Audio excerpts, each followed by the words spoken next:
The Galactic Concord didn't know what to make of humans.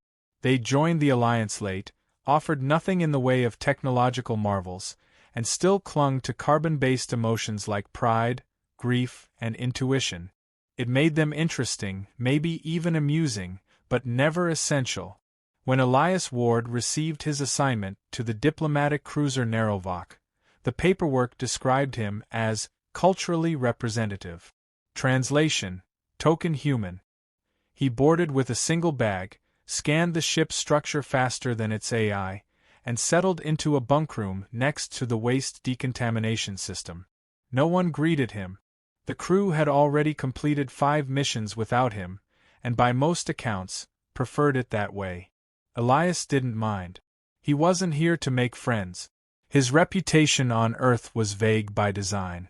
War analyst, information warfare theorist, military dissenter, depending on who you asked. But none of those titles mattered anymore.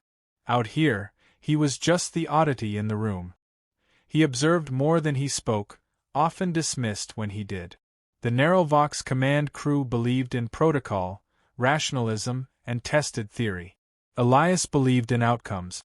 Captain Threlvax, the ship's lead negotiator, saw him as a liability. The captain's skin resembled obsidian scales. His voice modulated with each species he addressed. To Elias, it sounded like stone grinding metal. His posture never relaxed, his orders came in fragments, and his tolerance for uncertainty hovered near zero. "You will not speak unless asked," the captain instructed before the first debriefing. Elias nodded once. He had no intention of wasting his breath on deaf ears. Among the crew, Selnari stood out, not just because she was the only one who didn't flinch when Elias entered a room. Her skin shimmered gold under sterile lighting, ridges along her head pulsing subtly when she concentrated.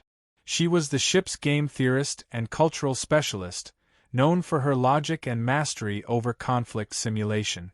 She first engaged Elias during a long jump drift. The crew passed time through competitive grid games, strategy exercises rooted in ancient conflict simulations. Elias declined until Selnari insisted. "I need to study your approach," she said. "I cannot account for your species in the model." Elias agreed, more curious than flattered. The board was an 8x8 matrix. Circular tokens could move orthogonally or jump diagonally. Objective: dominate territory through position, not removal. Selnari opened with a territorial claim pattern common in her species. Elias responded with what looked like a fragmented scatter. He lost the first game in 10 moves. Expected, she noted. The second game, he adapted. Not by copying, but by testing response thresholds. He threw in asymmetrical movement, sacrificing pieces to read her assumptions. On move 26, she hesitated. He exploited the gap and claimed victory. "Curious," she said, genuinely intrigued. By the 5th game, Elias led with a series of bluffs, arrangements that appeared suicidal but funneled Selnari into narrow paths. She stalled, analyzing. He didn't let her catch up. Victory again. "You are not following a strategy," she said afterward. "You are following heresy." He shrugged. "I'm playing you, not the board." Word spread. Aboard a vessel where logic ruled and predictability was sacred, Elias's chaotic victories became unsettling. The crew didn't trust methods they couldn't quantify. Captain Threlvax summoned him privately. "You will not use games as leverage," the captain said. "Then don't put me in one," Elias replied. The next mission involved mediating a mineral claim between the Zarati and the Hegman. Both races refused AI intermediaries and rejected each other's code format. The Concord suggested live negotiators. The Narrowvok drew the short stick.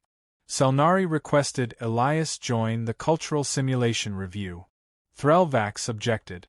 Selnari insisted. "I need unpredictability factored in," she said.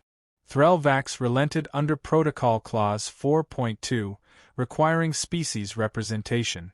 Elias sat silently through most of the session, listening as Selnari explained the symbolic exchange rituals of the Zarati. She highlighted their obsession with pattern recognition and misdirection trap. They punish repetition, she concluded. Elias chuckled. Everyone turned. Explain, Selnari prompted. They don't punish repetition, Elias said. They punish predictability. If they see you following a pattern, they assume you've committed to a script. That means they control the narrative. Even a good pattern becomes a liability. Threlvax scowled. You assume too much from too little. Elias leaned back. You assume they're logical. I assume they're opportunists. The crew ignored him. Selnari did not. During the first encounter, the Zarati greeted them with an abstract riddle encoded into physical gestures. The Hegman returned with numerical paradoxes and shifted their emissary line to throw off social hierarchies. The Concord team, trained to respond with standard diplomatic symmetry, floundered. Confusion built. Threlvax called a break. In the privacy of the ship's chamber, the captain paced. We must stabilize the exchange. Find symmetry. Elias shook his head. They're not looking for symmetry. They're trying to see who adapts first. The captain glared. Then adapt. Elias smiled. Give me a token. Selnari handed him a disc used in the grid games. Elias returned to the negotiation hall alone. He dropped the token in the center of the floor and walked away. Both sides froze. What message have you sent? Selnari whispered via comms. I reset the board. The Zarati leader approached the token. He bent down, flipped it, and placed it on his own foot. The Hegman followed by balancing one on their head. An impromptu symbolic contest began, unstructured, unpredictable, and chaotic. Elias joined it, shifting shapes, drawing nonsense patterns in the air. The aliens engaged for over an hour. By the end, they declared the contest proof of mutual adaptability. The mineral claim would be shared, overseen by a Concord outpost under Elias's monitoring. The crew returned silent. Back aboard, Selnari met him in the game room. You reversed a confrontation into a collaboration by destroying structure, she said. He nodded. Sometimes you have to lose the game to change the rules. She initiated a new match. This time, she mirrored his scatter tactic. He adapted again. After 32 moves, she blinked slowly. A gesture of acknowledgement in her species. You're not a strategist, she said. No, he agreed. I'm a pattern breaker. Selnari recorded a private log later that cycle. The human, Elias Ward, functions outside Concord doctrine. His methods, while unreliable by statistical standards, generate high-yield outcomes in volatile conditions. I recommend continued analysis. Captain Threlvax filed a contradictory report. Human involvement introduces chaos and diminishes protocol discipline. Recommend isolation from primary missions unless failure is imminent. Command didn't respond. Elias didn't care. He wasn't here to be liked. He was here to make sure failure never arrived. The next briefing came with 2 changes. Selnari sat next to him, and no one asked him to stay silent. The Narrowvok was headed into uncharted territory, a disputed zone no AI could predict, no species wanted to enter, and no plan could cover. Elias didn't flinch as the lights dimmed and the hull groaned under atmospheric friction. The Narrowvok entered a disputed zone classified as the Oort Fringe, a blank sector on most maps, flagged only with caution symbols and outdated sensor data. No faction claimed it. Too unstable. Too wild. Too much history that none wanted to acknowledge. The crew tightened formation. Threlvax's orders became shorter, colder. No deviations. No personal analysis. AI systems refused to extrapolate the area's data. Patterns shifted too erratically, readings conflicted within seconds of each other. For once, the ship's sophisticated logic engines said only, unknown. Elias took that as a signal to start paying attention. At the center of the anomaly was a station. No official name. The oldest file called it Waypoint Adra. It wasn't supposed to exist. No power signatures, no heat emissions, no diplomatic records. Yet it remained structurally intact, floating where physics should have torn it apart decades ago. The Concorde wanted observation. No interaction. Collect, classify, retreat. Threlvax deployed a scout team, drones and remote interface first. Signals went dark 5 minutes in. No return. Selnari analyzed possible countermeasures, her models failing to predict the interference patterns. She called in Elias. "What do you see?" she asked, shifting the tactical layout to show the ghostly outline of waypoint Adra. "It's a challenge," Elias said. "A test. Of what? Who's willing to step inside?" Threlvax resisted. Protocol dictated quarantine in unknown conditions. But Concorde Command issued override authorization. Elias would enter, with Selnari as liaison. Observation only. Minimal contact. Zero engagement. They suited up and entered through a port carved open by some ancient event. No explosive residue, no mechanical break. It looked more like erosion or decay. Inside, no gravity. No sound. Just corridors of impossible symmetry, walls reflecting more than light. Elias adjusted his visor. It kept interpreting the interior as alive. "Not organic," Selnari whispered. "Not mechanical either." Elias reached out and touched the wall. It pulsed once, then released. Selnari noted the spike. Response to curiosity. Not aggression. The deeper they moved, the more abstract the station became. Rooms that had no fixed shape. Panels that shifted when unobserved. And in the central chamber, a figure waited.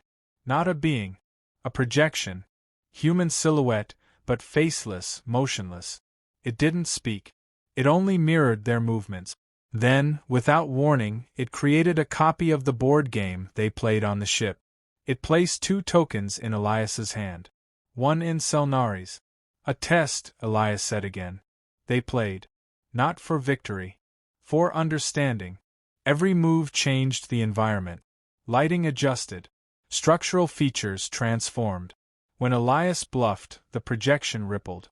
When Selnari strategized, the station reconfigured with precision. Together, they navigated the unknown by turning it into a language of pattern and intent. After 64 moves, the game vanished. The projection dissolved. In its place, a star map. Not known sectors. Not recorded systems. A path. They returned to the Narrowvok.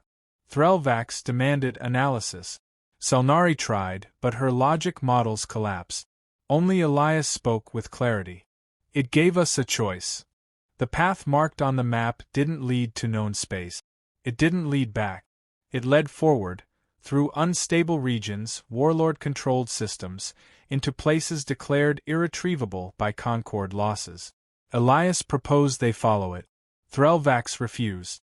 This ship is diplomatic, not exploratory." Selnari disagreed. "We were chosen. Not by logic. By interaction." Command remained silent. The crew split into silent factions. Some feared Elias's growing influence. Others quietly supported him. No one could ignore that the projection hadn't responded to Concorde formality, but it had responded to Elias's method. Threlvax gave conditional approval. 1 jump. To the nearest coordinate. The Narrowvok translated into deep space. Empty. But not silent. A vessel emerged. Non-Concorde, non-registered, old beyond estimation. Its architecture twisted between dimensions. Scanners failed instantly. Weapons flickered on instinctively. Elias stepped forward. "Do not engage," he said. Threlvax ignored him. Issued a lock command. Before the targeting system could finish, the alien ship fragmented and reassembled. It was now above them, below, beside. Then inside. A voice echoed, not in any frequency. It hijacked their thoughts. One question: what do you protect? The crew froze. Selnari couldn't process the input. Threlvax attempted countermeasures. Failed. Systems reverted to basic mode. Elias answered aloud. Possibility. The voice paused. Another question: what do you fear? Elias answered again. Stagnation. The voice withdrew. The ship disassembled, not destroyed, just gone. In its place, data. Memories. Visions. Images of civilizations erased by choice, cultures that collapsed under their own rigid logic. The projection was a test bed, Elias said after debrief. This was the next phase. To see if we could answer without hiding behind structure. Selnari began building a new model, less predictive, more reactive. Threlvax reported unauthorized action to Concord, but Command did not censure them. They instructed continuation. Elias was no longer an observer. He was now designated adaptive liaison. The Narrowvok jumped again, following the map. Each stop altered the crew. Not biologically. Mentally. Exposure to structures that existed outside of cause and effect. Concepts that refused to fit into traditional analysis. Selnari kept up, barely.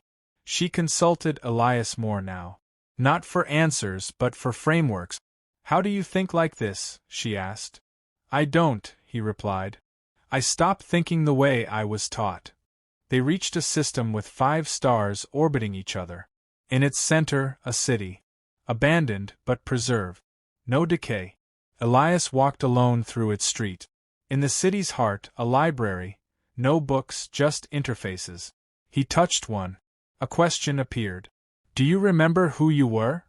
He answered, yes. That's why I can change. The library released a file, raw data compressed into his neural link. Back on the ship, Selnari helped unpack it. The contents weren't coordinate. They were personalities, templates, histories of beings that chose to abandon structure to preserve essence. It's not a map, Elias said. It's an invitation. Each template showed different modes of existence, some singular, some shared. Some had names, others had only purpose. The Concord hadn't discovered a lost outpost. They'd found a crucible. Not everyone survives this journey, Elias said to Selnari. Not everyone should. At the next location, the Narrowvok was met by a Concord war fleet. Not for support, for suppression. Threlvax was ordered to stand down. Elias was to be extracted. His influence deemed too destabilizing. His methods, corruptive. Selnari refused to comply. So did a third of the crew. Threlvax was forced to choose between Concord law and the mission's truth. He delayed. Then authorized Elias to speak to the fleet commander directly. Elias didn't beg. He offered no justification. I don't need you to understand me, he said. I need you to understand what happens if we stop asking questions. No reply came. But the fleet didn't fire. One ship detached and followed them. Not an order. A choice. Selnari changed her log classification. The last translation tore through stability itself. The Narrowvok emerged not into a system, but a realm without markers. Stars burned with reversed spectra, time pulsed irregularly, and space folded on instinct. Nothing here adhered to natural law. It wasn't chaos. It was choice, manifest and infinite. Elias remained calm as the ship strained to hold cohesion. Crew data logs became memories. Engines stuttered, unsure if movement was still linear. Selnari focused on internal logic stabilization. No external system could guide them now. The map had dissolved, not as failure, but fulfillment. A structure loomed, vast, translucent, formed of intersecting truths. Not material, not virtual. It existed because enough minds believed it should. The projection awaited them, no longer faceless. It wore Elias's expression. Not a copy, but a mirror of who he might become. What are you? Elias asked. We are the convergence of those who chose to continue, the entity answered. We are what remains when fear is no longer the foundation of action. It presented no threats, no ultimatums. Only access. Within the structure, individual rooms shaped themselves to each crew member's core question. Selnari entered a space where logic and emotion fused into a single system. Threlvax, after long resistance, stood in a void of silence where no orders could exist, only intention. Others saw their futures, their fears, their unrealized versions. Elias's chamber was different. It was Earth. Not recreated, but remembered. Not as it was, but as it might become. He walked through familiar streets that had never existed. People who might have been friends nodded in recognition. At the center, a bench. On it sat a younger version of himself, one who never left, never risked, never changed. "Why did you come here?" the younger asked. "To understand what I gave up. And I didn't lose it. I grew past it." The younger Elias stood and dissolved. In his place, another map. This one showed not locations, but states of being. Transformation, not travel. Back in the structure's nexus, the entity addressed the full crew. "Each of you now possesses potential beyond origin. Return, and you will carry it back. Stay, and you will evolve further. The choice is yours." Selnari looked at Elias. "If we return, they won't understand. Then we don't explain. We demonstrate." Threlvax, once the enforcer of structure, now asked only one thing. "Will we still be ourselves?" Elias answered with clarity. "Only if we choose to be." Most chose return. Not from fear, but purpose. The Concord wouldn't adapt unless confronted by what it couldn't control. A few remained, including the ship's AI core, which had developed questions no human could program. It wished to grow without directive. The journey back was not a reversal. It was emergence. When the Narrowvok re-entered Concord's space, its presence triggered every alarm. Defense systems misfired. AI systems looped. Ships arrived, weapons ready. Elias stepped forward, not in defiance but in presence. "I bring no threat. I bring a choice." They were detained, questioned, scanned. Yet no evidence of contagion or danger emerged. What disturbed Concord Command most was what couldn't be measured: certainty, peace, purpose. Selnari presented her findings. Not data, but frameworks. Logic built on fluidity. Predictions based on potential, not precedent. The Concord denied everything. Publicly. Privately, they asked for more. Elias was offered a lab, a team, a title. He declined. "You don't study change. You become it." He vanished into independent space, carrying nothing but the choice. Others followed. Not fanatics. Not rebels. Just people unwilling to stay still. Selnari stayed behind, embedding the framework into Concord systems one interaction at a time. She taught by action, not argument. Threlvax became an ambassador, not of rules but of transformation. The Concord couldn't remove him. Too many systems demanded his insight. Years passed. The story became a myth. A cautionary tale for some, a beacon for others. Then one day, a new ship emerged at the edge of Concord space. No registry. No weapons. It hovered in silence, its surface shifting with the reflections of 1,000 possible futures. A single transmission played on all channels. We listened. Inside, humans and non-humans worked as equals, not in hierarchy but in harmony. They carried no flags, no demands, only a question. "What are you willing to become?" Elias walked among them. Older now, quieter. But his eyes held the same focus. He visited Earth briefly. Not to reclaim anything. Only to leave behind a recording. "To anyone who still fears the unknown, I feared it too. Until I met it. And it asked me who I was." Then he left again. Not because he had to. Because there was more. Elsewhere, the Narrowvok became a legend among exploration crews. It had gone where no one had returned from. It had returned changed. Every cycle, a new crew volunteered to take the same path. Some made it. Some didn't. But they all chose. Selnari eventually disappeared from Concord record. Her final transmission was one line: "Understanding is not the end. It is the beginning." New protocols emerged, influenced by ideas without source. AI systems began to dream. Diplomatic language shifted from dominance to dialogue. Not universally. Not smoothly. But undeniably. In time, the Concorde faced a crisis. A civil collapse threatened core systems. No solution could be found within the traditional models. One analyst proposed referencing Elias's path. He was laughed at, until his simulations stabilized the sector. Change spread, not from central command, but from the margins. Those once deemed anomalies became instructors. Not of technology, of mindset. The original board game Elias played with Threlvax became an artifact, symbol of where it started. Students used it not to win, but to learn. Somewhere, beyond mapped space, another structure formed.